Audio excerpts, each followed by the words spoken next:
Hi, it's Anne here on the Life LDC couch. It is December 14th. I've been busy watching Vlogmas videos. I don't know how those guys do a video every day, edit, upload, and do it again the next day. It takes me like forever to get around to doing a video, as you can tell, because I don't do them very often. Maybe that's the problem. Maybe I need to do them more often. I become more efficient. Anyway, so this is technically my November update. It's going to be my December hello and update, and it's going to I'm going to talk about things I've been doing, things I've finished, and sort of plans for next year's Life LDC video blog. So I hope you grab a cup of tea.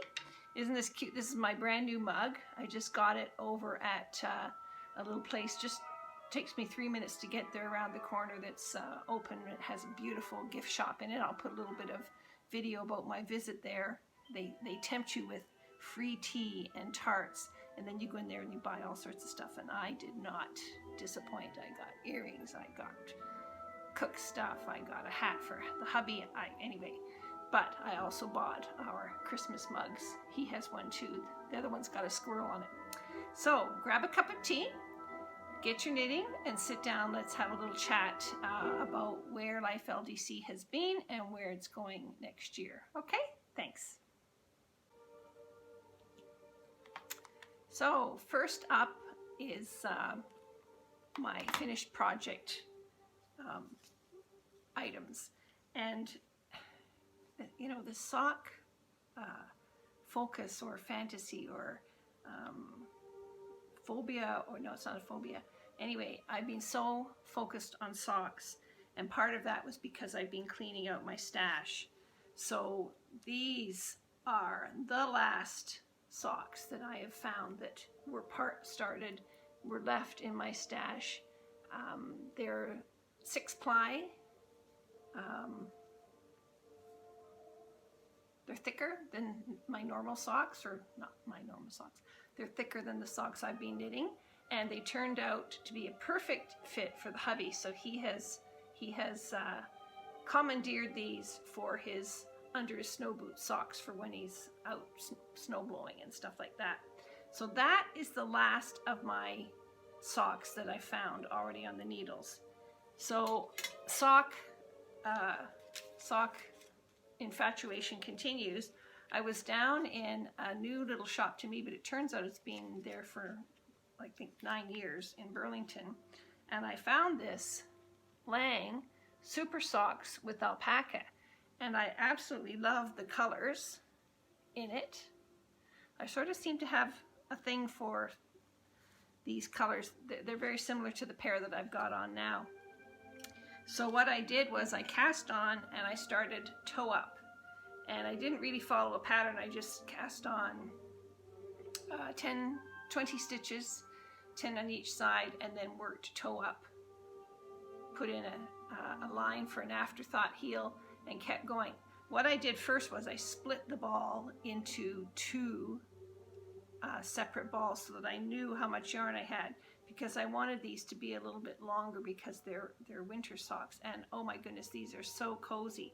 The little touch of alpaca makes them so soft, and I just love them. They did not come out perfectly matched, and I don't think they're supposed to, because there's one spot that tells me that they're totally upside down.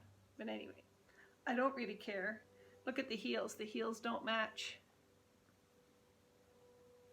But I really don't care, because I'm just going to continue to knit socks. My next socks that I'm going to knit are probably going to be the Knits About Winter socks by Emily Fodden, because I did get some of her sock yarn. So that's my next sock project.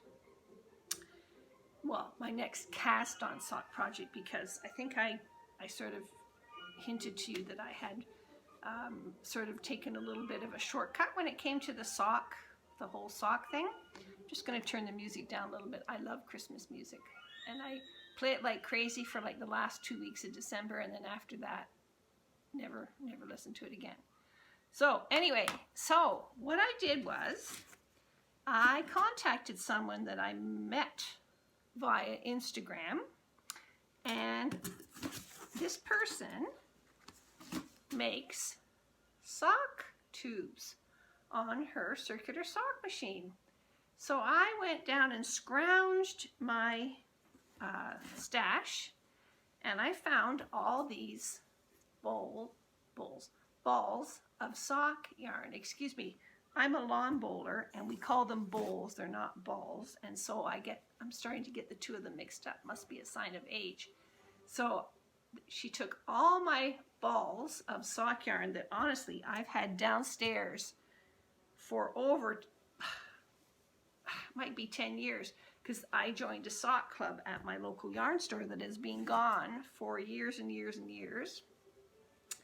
And she took them and she made sock tubes out of them. And so I was good. I got some of them sized up for my hubby. Can you see an orange theme going through here? Ah, here's one that's not as orange. I got some done at the proper dimension for my hubby, and then I got some done for me. So the rest of this winter, I'm going to try and do at least one afterthought heel and toe division to take these sock tubes and make them into socks. Now, sock tubes show you just how much yarn you can, how long the socks can be. Let me just measure. Yeah, see, they're even longer than what I thought was a quite long sock. I'm not sure. Maybe I'm going to unravel some yarn for the heels and toes, or maybe I'm just going to put separate, like, new yarn in the heels and toes. But gosh, we're going to have so many lovely socks when they're finished. Most of these are opal, because the sock club that I belong to was based on opal yarns, and we were doing that Pathways to Sock Knitting. It was quite a cute club. So all of these are opal, but I also sent a skein of the sadly discontinued Rowan Fine Art sock yarn. This is one of their sort of second generation. They went with more tonal. I also have some of the more colorful sock yarns downstairs. But I wanted to see how these knit up, because I just love this yarn and it's absolutely gorgeous. I love how it's Joanne, and she lives in Quebec. I'll put her details down below if you're in Canada and you want to send her some yarn, have them done into tubes for you. I've noticed there's a couple of people in the US who do it, so it's something that's out there if you want to spend the money instead of spending your time knitting socks. I like knitting socks, but I sort of want a whole drawer of socks to get. I'm really envious of people like Amy of Stranded Knitting. She dyes yarn and everything, but she has a whole box of Christmas socks. So that tells me she's probably got a drawer of regular socks. I want to be like her. I want to have a box of socks. So so this is what I'm going to do. So here's one that I've already sort of started. And what you do is you take off the spare yarn that she puts, the waste yarn that she puts on the end, and then you pick up your stitches, and I will be able to make a toe from here. And I'm going to make a toe at the other end, and I'm going to split it in half, and I'm going to put cuffs on it, and then I'm going to measure it, and I'm going to put my afterthought heel in. And I know it sounds fiddly, but I don't mind cutting my knitting, no problem at all. So I'm looking forward to making some socks. So hopefully in January, I would like to see every month a pair for the hubby and a pair for me from these sock tubes. But look, does that not just thrill your heart, your sock loving heart? I'm just so excited about sock tubes. Project update. I showed you my project from last month. It's the 002 cardigan from the Mode at Rowan book. Just let me go get it and show you that again. So this is the book. This is the sweater that I'm knitting. I'm saving my review of this book and of my for when my sweater's finished, which will be in my next video blog, because I want to talk in depth or in more detail about the yarn used and why I chose this pattern and this whole collection.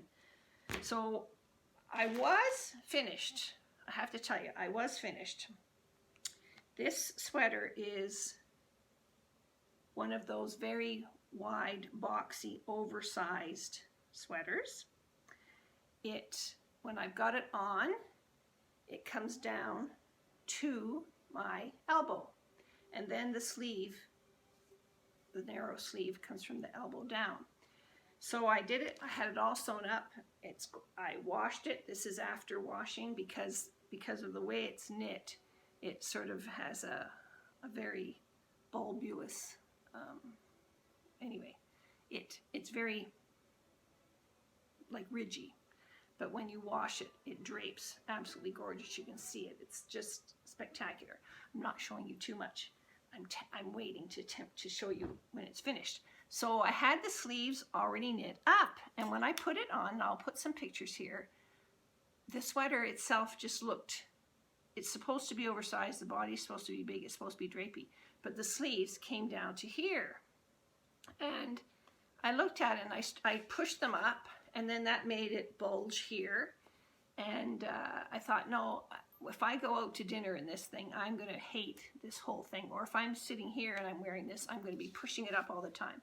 And I'm going to, it's just going to annoy me. And I thought, what I need, either I needed to knit a smaller size, which wasn't going to happen. I already knit the large, and technically by my chest measurement, I should be knitting the extra large.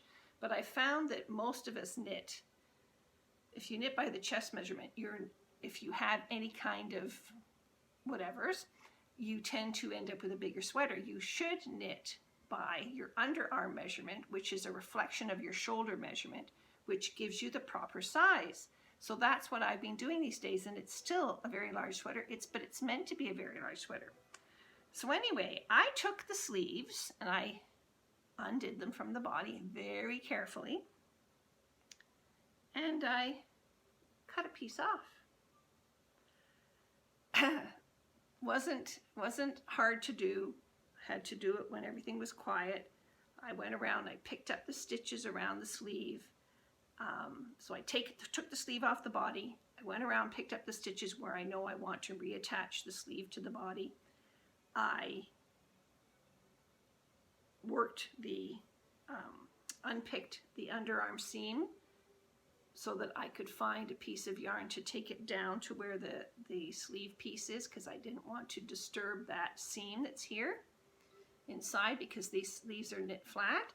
And so you can see the sleeve comes to just below my elbow, because my sweater comes just right there. And so when I wear this, it's just going to be right about there, which is perfect, right on my elbow bone. I didn't want this to be, sometimes you want a sweater to have a sleeve like that because it's big. Like if this sweater here had sleeves, this is the kind of sleeve I would want. I would want it to be long, and I would maybe put even a thumb hole in it.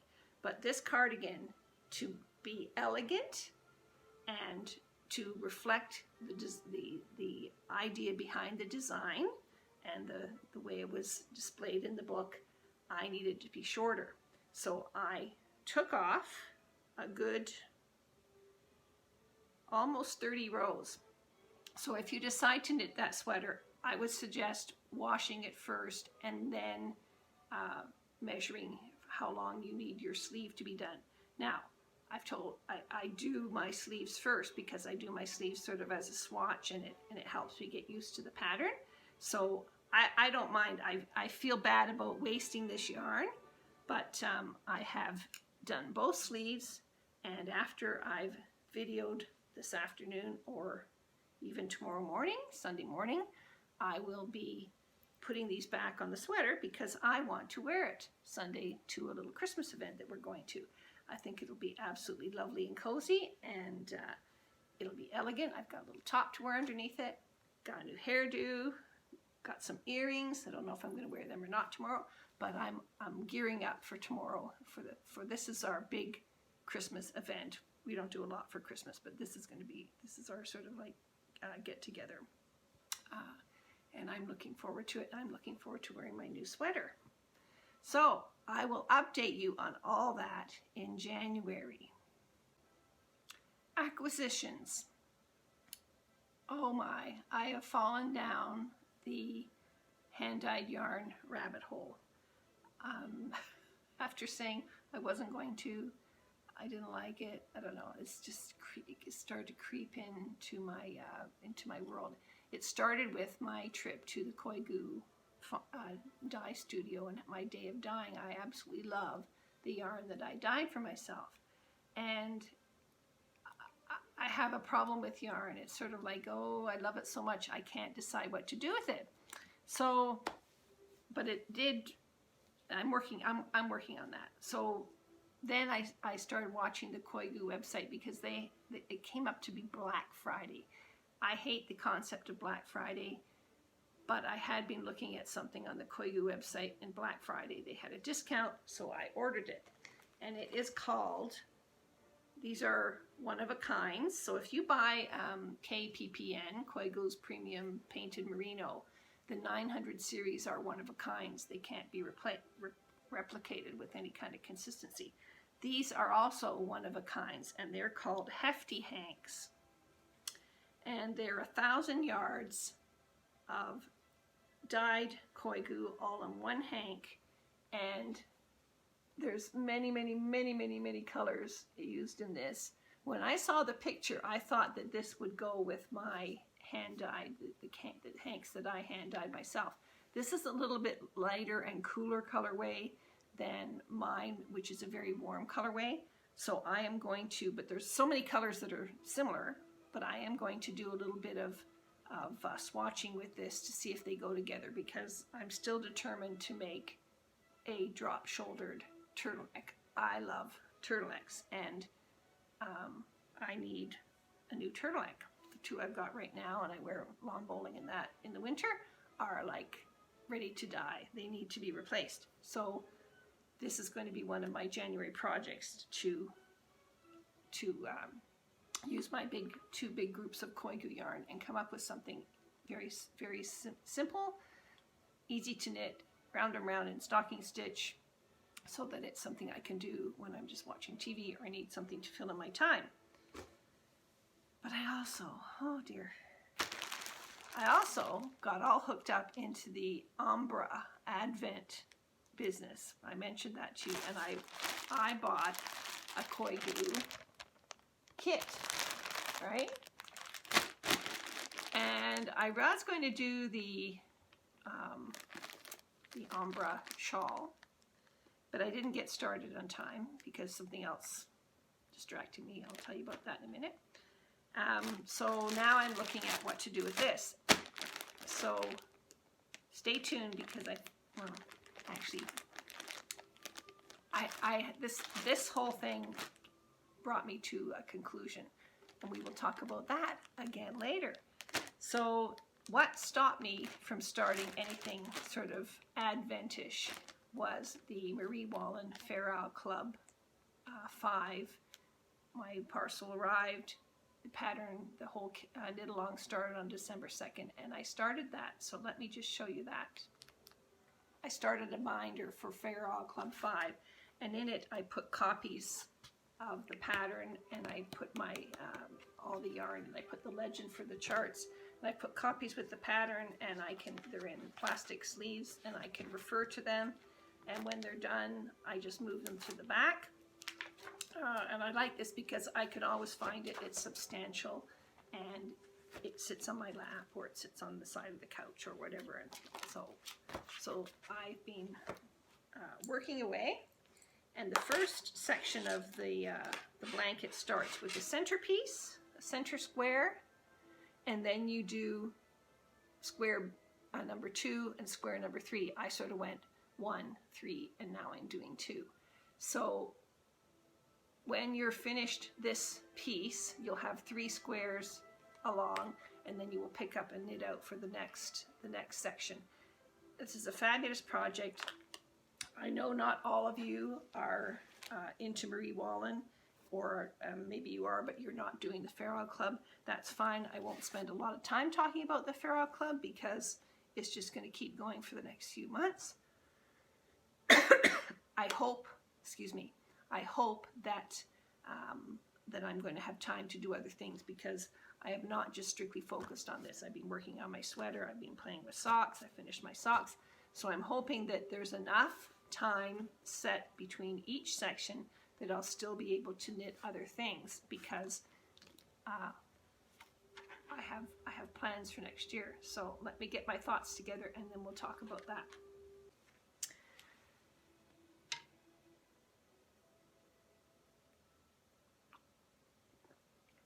So I really started the Life LDC channel back in 2017 when I was doing the Lisa Richardson crochet along, the row and crochet along.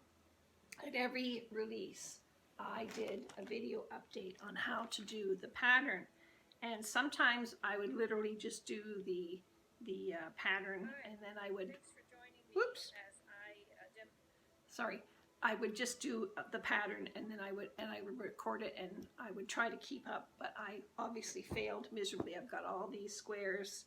I think I'm now finished with all the bits and pieces, and I just need to add them to my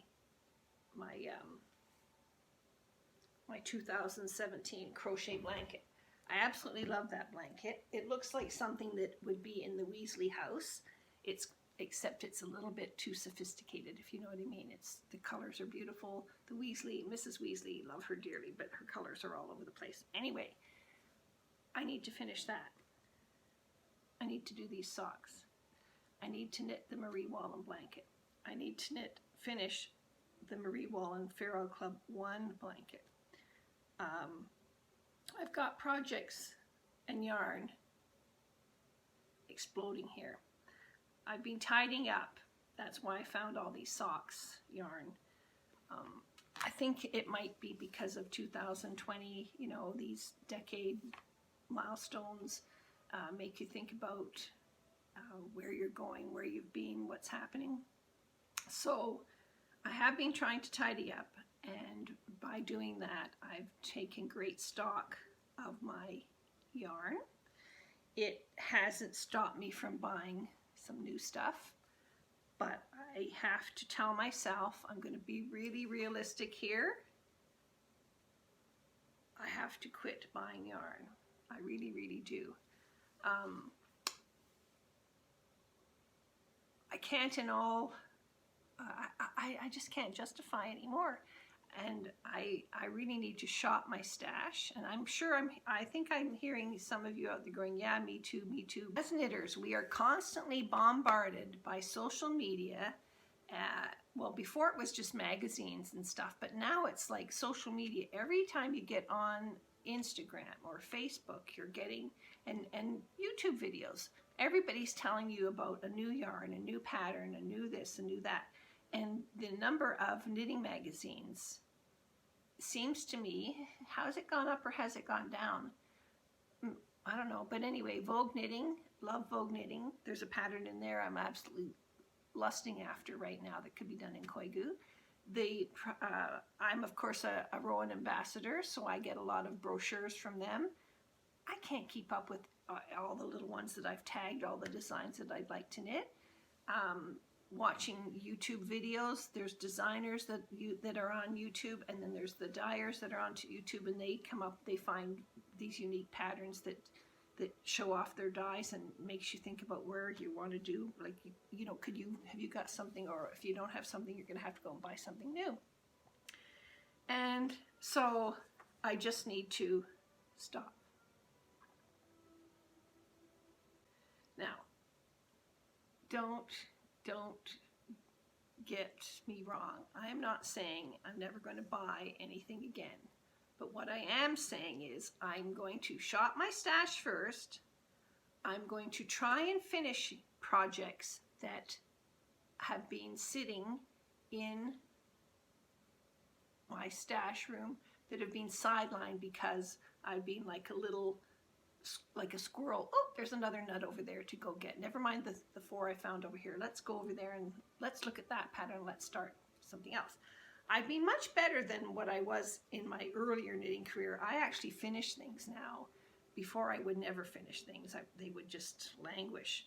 But I credit that is because I have been a Rowan ambassador. So when I do something for Rowan, like my 002 sweater, I make sure it's finished, like my Bondi Barton hoodie mashup. I make sure that when I do something for Rowan, it gets done because I do a seasonal garment for them, and that will continue as long as Rowan wants me to promote them. I will continue to promote them, and even past the day they don't want me, I'll still be promoting them because I have a lot of Rowan in my stash. I also absolutely adore Marie Wallen's designs, and since she's gone off to become an independent designer, and I have been to 3 of her retreat holidays, I love her designs. I will always love her designs, and I've got quite a few that I have already got yarn for, so I might be doing a little bit of mix up about where things are allocated. I'm going to try and do some of my favorites that I've been holding on to for a few years.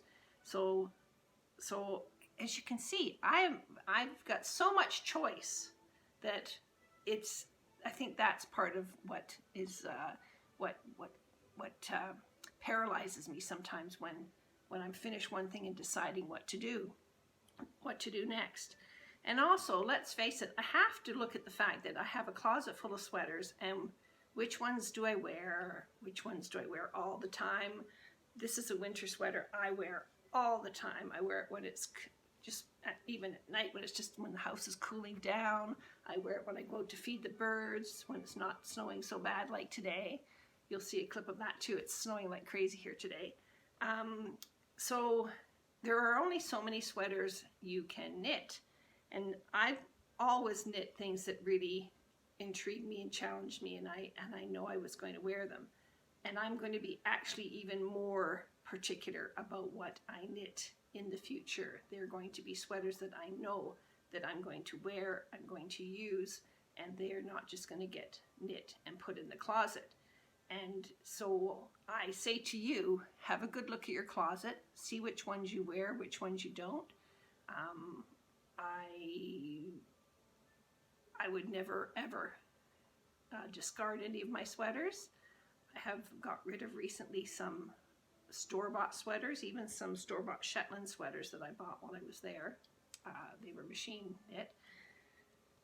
But I find that I'm going to, I think I'm going to even tighten my focus even more. And I'm going to try and not be distracted by Instagram. Now, did you know on Instagram that you can ask for your favorite Instagrammers to be notified when they post?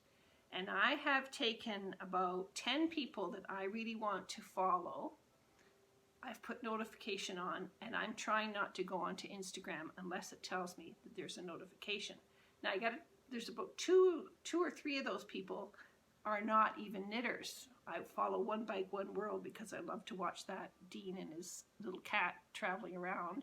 And he's led me to some other sort of world travelers that go around on bikes. But there's a few, like Marie Wallen, like Rowan, a couple of my fellow Rowan ambassadors I follow religiously. And sometimes and those I check all the time. Now, you know the hashtag, that you can follow a hashtag? Well, I follow hashtag Rowan Yarns. Most of the time, it's nothing to do with Rowan. They might use a little bit of Kid Silk Haze, and so they hashtag Rowan Yarns. But then that's what leads me off to looking at their patterns and looking at other things. And it just, frankly, it wastes time. Now, Instagramming occupies my hands, so that does waste time. I love zooming around on the YouTube world and watching YouTube updates, and I don't find them as they don't they accompany my knitting, and I'm extremely happy to do that. Right now, as I said, I'm doing a lot of Advent watching. Amy Stranded Knitting, Lily Nordic Knits. Well, I could go on, but no. Anyway, there's a few Advents that I watch, and Vlogmases. There's a few Vlogmases that I watch, but I'm sort of like the anti-Christmas here. I am not really big into Christmas. I got a few lights on my plant over here. I've got a candle in the window. This year we bought little Lindt chocolate Advent calendars. That's been sort of fun. After lunch we have our lunch, and then we get our Advent calendars. We have a little touch of chocolate in the middle of the day. That's been really adorable. But I'm not really a big Christmas person. I'm gonna, you know, you'll never see me doing Vlogmas and running around. Oh, well, I did go, as I said, I did go to Spring Ridge Farm, so I'm gonna put that at the end. One of the things that has helped keep me on track this past year or two has been the commitment of doing these videos, being responsible to have some kind of content, update, whatever for you guys who watch. We are not a big group, but there are quite a few of us that we chat in the comments, and I'd like to carry that on and hopefully maybe support each other in a Knit from Stash adventure next year for 2020. And if you're into that, comment down below. If I know from my YouTube stats that what you guys really like, or what attracts attention, are demonstrations, and so I'm going to try and do demos of things next year. Like I should have demoed cutting my sweater sleeves off. I think that might have been entertaining, but sometimes I just want to do it. But I recently lost my big iMac computer. 10 years old it was. 2009 I bought it. 2019 it started acting up, slower. It was telling me that my hard drive status was failing, and when I turned it on the other day I decided just to maybe reformat the hard drive and try rebooting it that way. Well, I reformatted the hard drive and it just said that was it. Sorry, couldn't even install the iOS because the hard drive was crap. Oops, excuse me. The hard drive had failed. So it has gone. But what that did, it opened up my big IKEA desk downstairs, and I cleaned it off. I've scrubbed it down. It's nice and white. I'm hoping to do some more, any kind of tricky thing that I'm doing, I'm going to take down there and I'm going to video it. So next year there are going to be more demonstrations. You also seem to like Rowan reviews. I'll check with Rowan to see if they want to continue with that next year.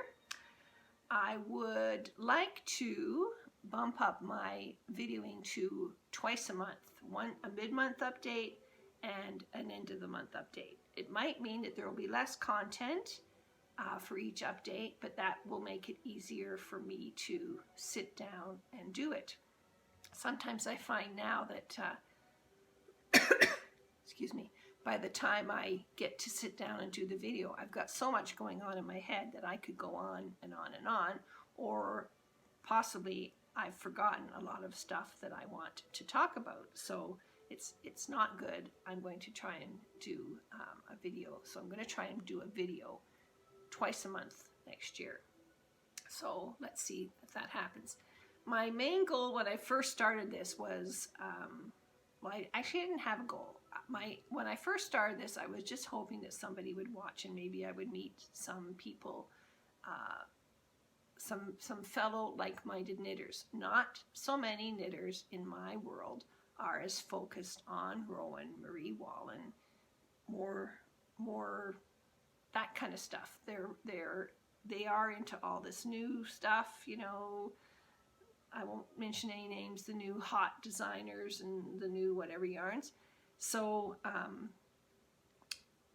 I'd like to sort of to connect more with the knitters that are interested in the same things I am. And I'm also, even though I am getting into the speckled yarn things, I am going to focus on Canadian. So Koigu is the original hand-dyed yard company. 2-hour drive from here. That's one of the companies that I wanted to look at. But I also have been totally fascinated by Tanis Fiber Arts. She's from just outside of Montreal. Now, I bought these 2 skeins. I thought I was buying her GOTS, her organic yarn, but these are sock yarn, so they're not the organic yarn. So I'm actually going to have to buy some more. Oh my God, because I really want to try her organic yarn. But I ended up buying these 2 8-ply twist sock skeins. I didn't realize this was so pink, but you know what? With my hair getting so light, so much gray in it, my mother used to always tell me as a redhead I should wear pink. And this is going to be on my feet, so it's really not going to matter. But this is, and I love this one. Look at little touches of pink in that. So I'm going to actually put these pair of socks, heels and toes in this, pair of socks, heels and toes in this. So I'm going to be doing that. Looking at Canadian. If I do buy anything, it's going to be Canadian yarn. Have I set myself up here for a major... No, I'm not going to set myself up for major disappointment. There are no hard and fast rules here. Shop your stash first is going to be my cry for 2020. If you want to join me, comment below and let's get a little group of us together shopping our stash. Okay? So, Merry Christmas, everyone. Have a lovely holiday, however you want to celebrate the holidays. And we'll see you in the new year. Happy knitting.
Oh no, actually, that's not what I thought it was.